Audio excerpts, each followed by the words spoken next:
The Nintendo Switch is by far the console I've collected the most for, and in this series, we're going to go through my entire Switch collection in chronological order of when I got the games. Physical games only, so sadly, this won't cover any game I have installed on my special Switch. Mario Kart 8 Deluxe.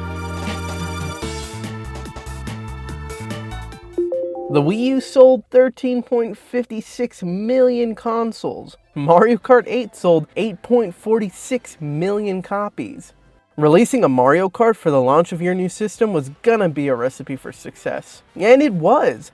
Mario Kart 8 Deluxe fucks. You heard me. Mario Kart 8 Deluxe fucks hard.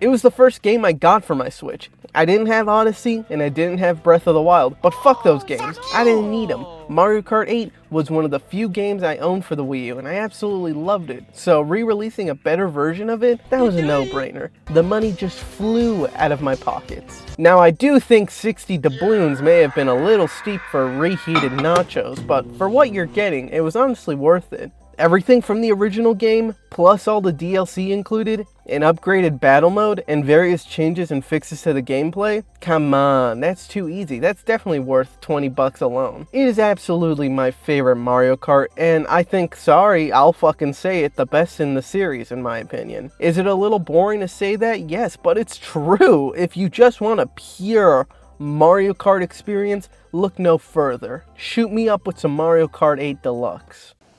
As you wish, sir. As you wish.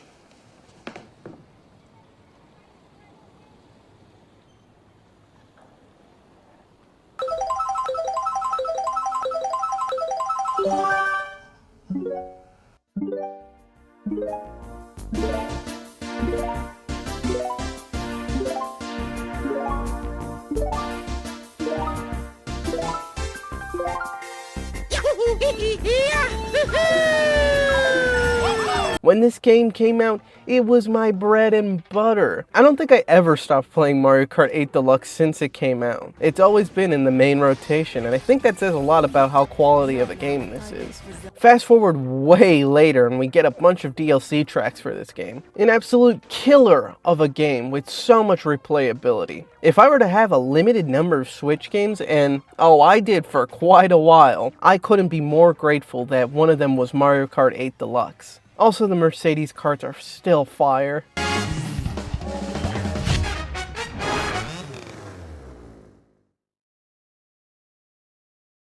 NBA 2K18.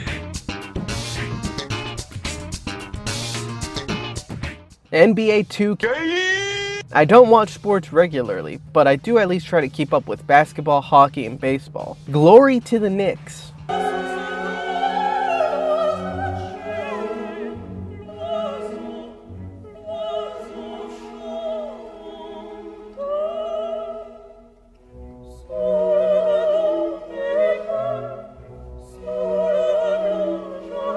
Some might scoff at or put down sports games, but those people are honestly missing out. Genuinely, if you haven't tried any sports games, just take a day to download some ROMs of NHL, NBA Jam, NBA Playgrounds, or even Hot Shots Golf and give it a go. It's a worthwhile experience, and maybe you'll end up finding something new you didn't know you'd like. But back to the topic at hand, NBA 2K18. It's a little shitty, but more specifically the Switch version of this game is a little shitty. I mean, just look at the menu, bro.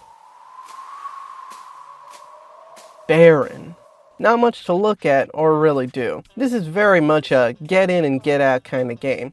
You start up, play a round or two, and hop out.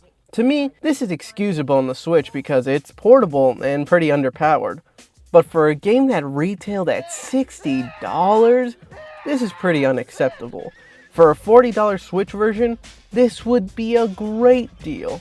Good basketball action on the go, and for a good price, you couldn't beat that. The NBA 2K series may be just a little too complicated for me, which isn't a bad thing, it's just not really my cup of tea. Something more video gamey or arcadey I think is far more up my alley, which is why I think I love the NBA Jam and Street games. Not the best way to play 2K if you're into 2K, and at the time when it was released, it was a bit overpriced for any newcomers or casuals. But still, I had a good month of playing this game before I got, something more interesting.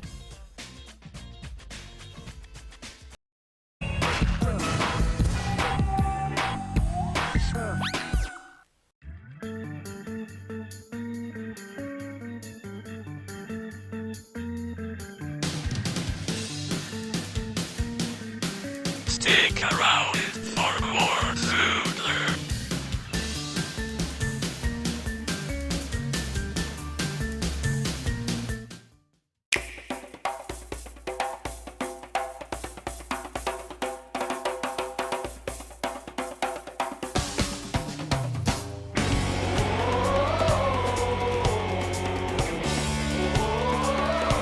ARMS.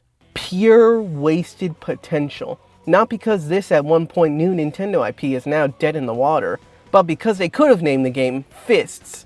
Get fisted. I got ARMS in early 2018 and it was my third game for the Nintendo Switch, and at the time, it was a big part of my regular rotation of it and Mario Kart 8 Deluxe. Some may have viewed ARMS as a seat warmer for the next Super Smash Bros, but I never really saw it that way. This ain't no brawlhalla.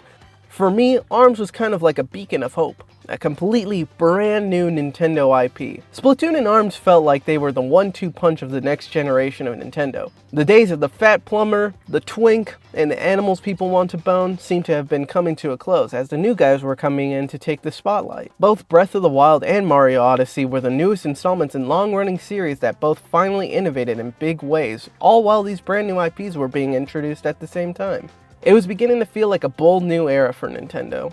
A new console, a unique and brand new form factor, new IPs, and refreshed new innovative games in older series.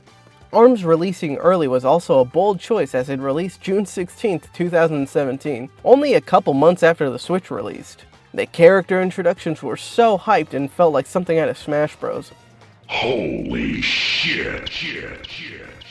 The initial ARMS Direct was also super goofy and made me excited for the original Switch. When I finally got ARMS for the Switch, I was super excited to play it because it was completely new and a breath of fresh air.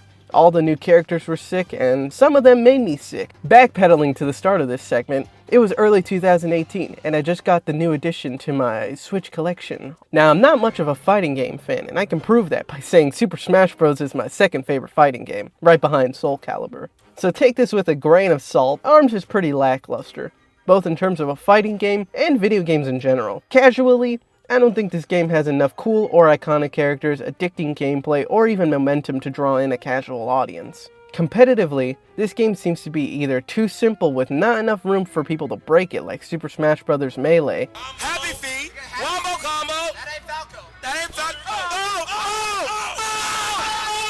and or not standard or outwardly complex enough for people to try and master it like Street Fighter, Tekken, or Guilty Gear.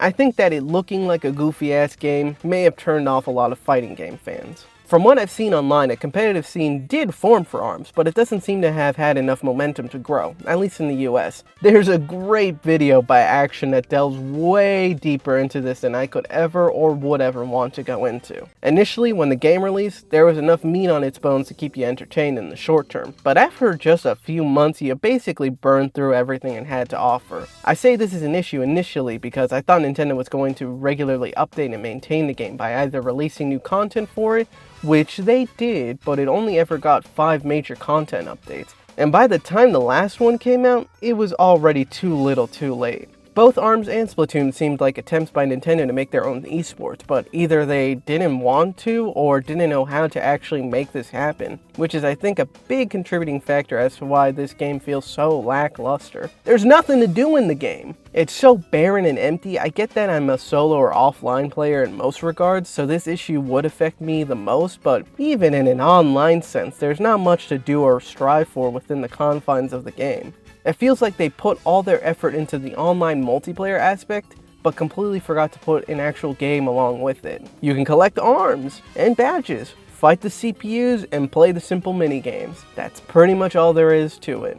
Grab and punch, that's the name of the game. I will say, the little minigames in between the fights make for some pretty good breaks from the action, spice things up a little. While the game overall has good character design with a lot of room for improvement, I think the stages are one of ARM's biggest issues by far. The stages range from, at best, neat and at worst, so boring. Since the gameplay is so simple, having really cool arenas with interesting interactable environments would have made a really big difference and made the replayability a lot better. ARMS is more akin to Power Stone than any other fighting game, and I think taking some cues from it could have improved it a lot. The arenas in Power Stone are far more interesting and make for way more fun environments to take advantage of in your fights. So the game is a little dull, there's not much to do and the arenas blow. Well then, what's even good about this game? The characters, the concept, and the titular arms themselves. A great concept is one way to put ARMS.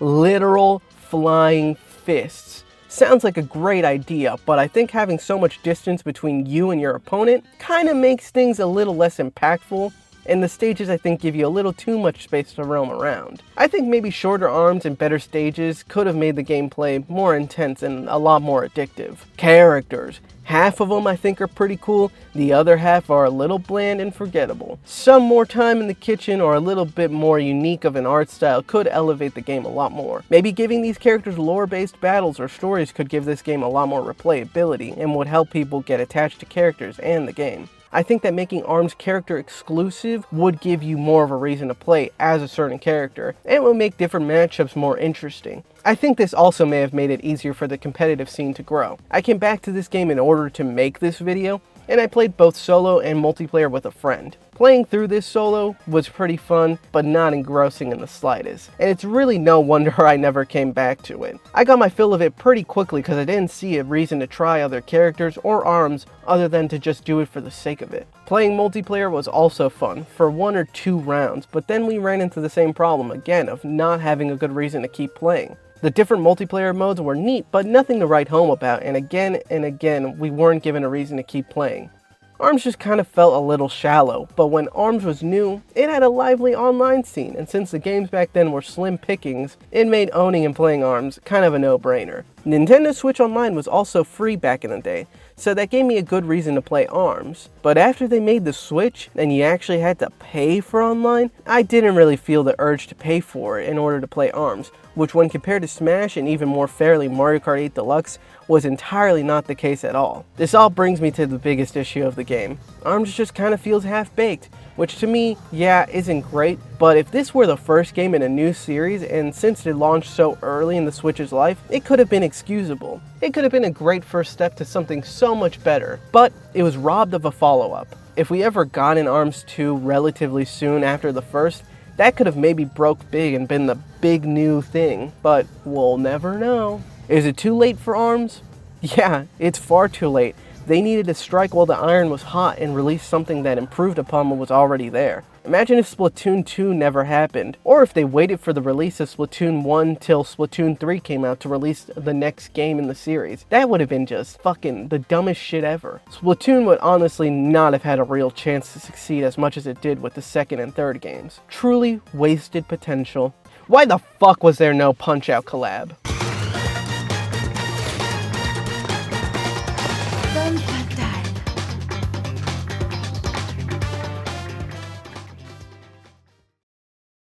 Like and subscribe. Shake. Mason Troy Adams. So why don't you make like a YouTube poop? Die.